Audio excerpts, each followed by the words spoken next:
Now, instead of making around $1,500 a month, I'm now taking home roughly over $6,000 a month and only working 15 to 20 hours a week at my private gym and only Monday through Friday.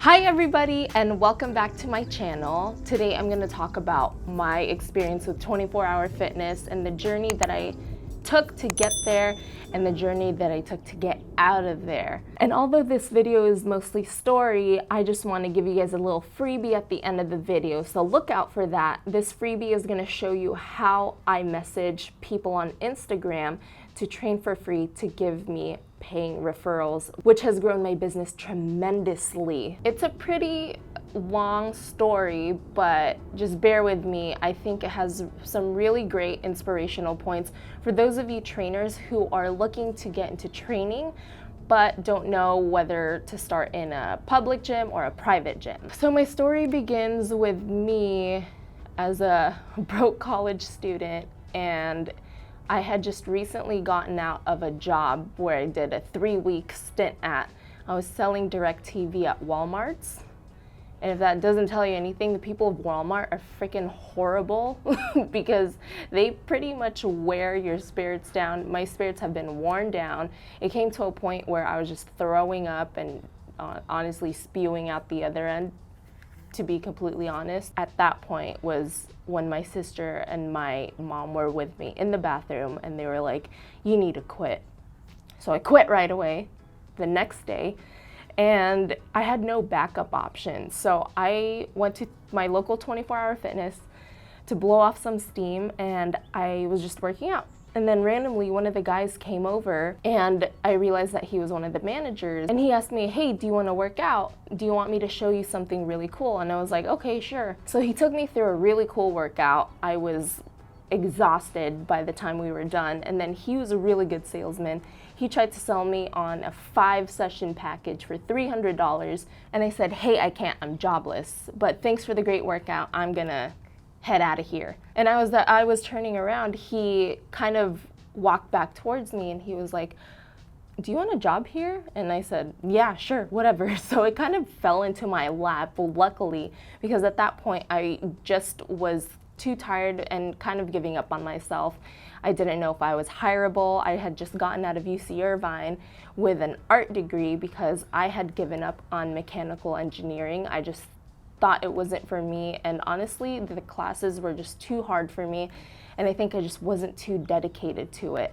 So for me, I think I had really low self-worth because coming out of UCI, there are a bunch of people that I was around who were really successful, who were in the field of STEM, and they were getting really cool jobs out of college. And I just felt like I was alone, when in fact there were a lot of other students or new graduates out there who were just like me. Anyway, I think I was just so determined. After I got the job, he helped me with the onboarding process. He told me how to get my personal training certification, and I read up online. It's like, it usually takes 6 months to do all this stuff.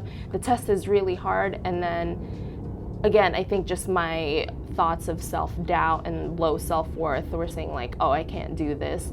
But once I got through it, I honestly finished it in 2 weeks. It was super easy. I finished my certification, my onboarding process, and I go through what was called a 3-month probation period, which is basically a whole length of time where I just do nothing but training. Not training clients, but me getting trained by management. So it was a great period, honestly. Like, they were teaching us about our pay cut. They taught us how to become successful personal trainers. And usually it dealt with a lot of how much money we would be making at 24-hour fitness, the flexibility. So really they were selling us on the dream and really hyping up what it was like to be a trainer at 24-hour fitness, because I saw the other master trainers around there. Master trainers are basically just the other personal trainers who have been there for a while and have a great clientele and are just doing it so much more consistently than the other beginning trainers. And I was so pumped because I was like, this is so different from my last job. I'm not selling DirecTV at Walmart. And in retrospect, I think that DirecTV sales job in Walmart was really a crash course for me to really deal with a lot of real life people in sales. So I'm actually really grateful that I had that job. And personal training requires a lot of sales, which requires a lot of face-to-face contact with people. So the more exposure you get with people, the better you're off, because now you know what different types of people are out there. And honestly, there's not a lot of different people out there. Like, you know, you are unique in your own individual self, but when it comes to sales and really appealing to people, people are very simple. Sales just requires you actually genuinely caring for the person that you're in contact with. So my probation period was over, and I think that's when it hit. We were promised a lot of things, and one in particular was the pay. It seemed very realistic to earn, you know, like $40,000 to $50,000 a year. And that really wasn't the case, because what happens in 24-hour fitness, like most public gyms, is whatever package you sell, you only get 20% of that initial down payment that client pays for. So I remember I would sell packages at almost $1,400, and I would only get $300 to $400 out of that package if they pay that $1,360 all up front, because 20% of that $1,360 is only $300-ish. The amount of work that you put in and your return is just not worth it. I've come to a point where trading in your time for your money is the most horrible thing you could do to your work-life balance, because at the end of the day, the most important thing is the things that you value. And it sounds cliche, but you don't want money to be the prime driver of your day-to-day life. That will follow. As long as you're passionate and you work smart, the money is always gonna follow. I promise you that. I'm one of the prime examples where money has always been a scarce thing for me mentally, and I realized that wealth really and truly is a mindset. Probation period is over. Now we're thrown into the den, the lion's den. I am selling these packages. We have to keep up with the demand, because corporate wants us to meet certain numbers, and not just for the clients, but for the entire gym. So each gym, as the team and as a whole, had to maintain a paycheck of, I believe, I don't remember, but it was a crazy high number. Let's say it was $100,000. We had to generate $100,000 in training revenue at the gym each month. And keep in mind, $100,000 is a lot. We're only getting 20% of that initial payment. So all the trainers around you are only getting paid 20%. So in reality, I was only taking home probably around $1,200 to $1,500 a month, which is insane. As someone who is living in Orange County, you can't sustain a lifestyle that way. And that's when I realized it wasn't worth it anymore, because I was slowly getting out of that scarcity mindset where, oh, this is the only job I have. I'm not gonna find any other jobs out there. I would see private trainers on Instagram, you know, they're off doing their own thing in their private gyms, and it seemed very appealing because they had their own clientele and they kept all the money that their clients paid them. So it was very enticing for a lot of us trainers. And whenever we would talk about it, management would always say, oh, you will crash and burn. Training in a private gym is hard, and it's not like 24-hour fitness or a public gym where you can come in and the clients are already walking around for you. All these prospects are here, which I believed, and I was like, oh, okay, I guess I can't do private training because he's right. There are no random clients walking around in a private gym. I'll have to go out into the real world, or not the real world, but in a non-gym environment and try to get clients. And that was the case for a while, but after over a year, I kind of got a sign where I was like, I really want to train privately. Let's do this, whatever it takes. And randomly, one of my clients said, hey, I know you said you want to train privately, and my husband actually used to train at this private gym. And I said, okay, let's do it. Like, I'm gonna call them up, I'll set an appointment. And I set up an appointment with the gym owner, and I get there and I meet with the gym owner. He shows me around the gym, and I'm already pumped because I'm seeing all these private trainers. Everyone's having fun. It's just trainers and clients only. Unlike 24-hour fitness, where you have random members walking around, and training people is kind of hard because sometimes you have to reserve so many pieces of equipment. But yeah, it was just a different environment, and it was unlike I've ever seen before or what I was used to, because I saw that these people didn't have to dress in a red shirt and solid black pants. They were wearing the cutest gym outfits, and they just seemed so much happier, I guess, and they had so much more authority over their businesses.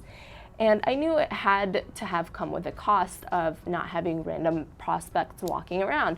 I finished the tour with the private gym owner, and we get to his office, and he gives me the paperwork, and he asks me, oh, you can bring your clients in here, test it out, I'm not gonna charge you.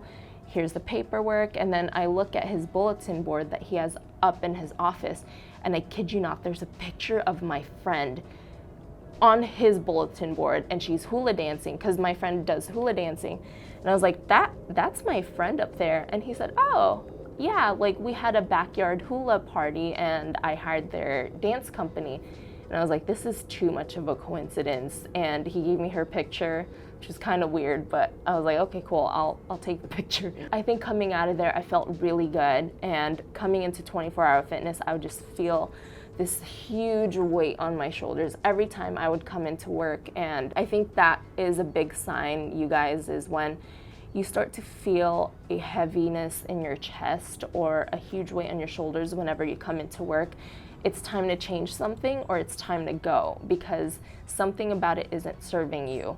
At least for me, it wasn't serving me. And one of the biggest things is that I didn't have a balance. I was always in and out of the gym because I was trying to constantly meet the gym's demand. And they required us to work at least one weekend day. So we were basically working 6 days a week, and I just wasn't gonna stand for that. I firmly believe now that if you want to be successful, you do have to set boundaries, and overworking is not working smart.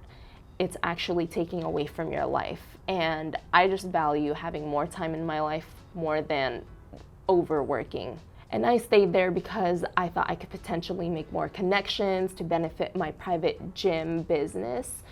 And I realized that it wasn't the right way to go. I had realized that later on. Now, instead of making around $1,500 a month, I'm now taking home roughly over $6,000 a month, and only working 15 to 20 hours a week at my private gym, and only Monday through Friday. And I never thought, as a person who had low self-worth and only had an art degree, would take home this much money, because I just didn't believe it for myself. But once I started believing and put in the work that could benefit my business, I swear, you guys, things do work out for you if you firmly believe in it and if you feel good in the process. You have to feel good in the process, because it's not going to sustain if you don't feel good in the process. And I found that if I would target certain people in my private gym business to train for free, for me it was wellness, aesthetics, and influence. And if I target those people on social media and message them what my trade is to them, that they would come in to train for free and they would bring me clients. And that's what happened. And that's what has been sustaining me and what's been growing my business. And it is incredible the amount of freedom I have and just the confidence that I've built, because I was able to prove to myself that I can do this. And sales doesn't have to be hard. It's just what you make of it. As long as you are genuine and you truly want to help people, this is gonna work out for the better. So, I mean, that's pretty much it for my video. And don't forget, click the link below. I have that freebie down there for you. All you need to do is sign up with your email, and it's for free, completely for free. And you're gonna get a full-blown PDF that shows you the steps that I take to contact my wellness, aesthetics, and influential people on Instagram or on Facebook to get them to train with you for free and give you referrals. And that's it, you guys. Just remember, whatever self-worth you think you have, people will give that back to you. You always train people to treat you the way they treat you. And that's what I've learned over the course of my personal training business. Even though it's hard to believe at first, just start by telling yourself that you're worth this much more. And the more you tell yourself, the more you'll believe it and the more you'll put it into action. I promise you. So I'll see you guys in the next video, and don't forget your freebie down below. Bye.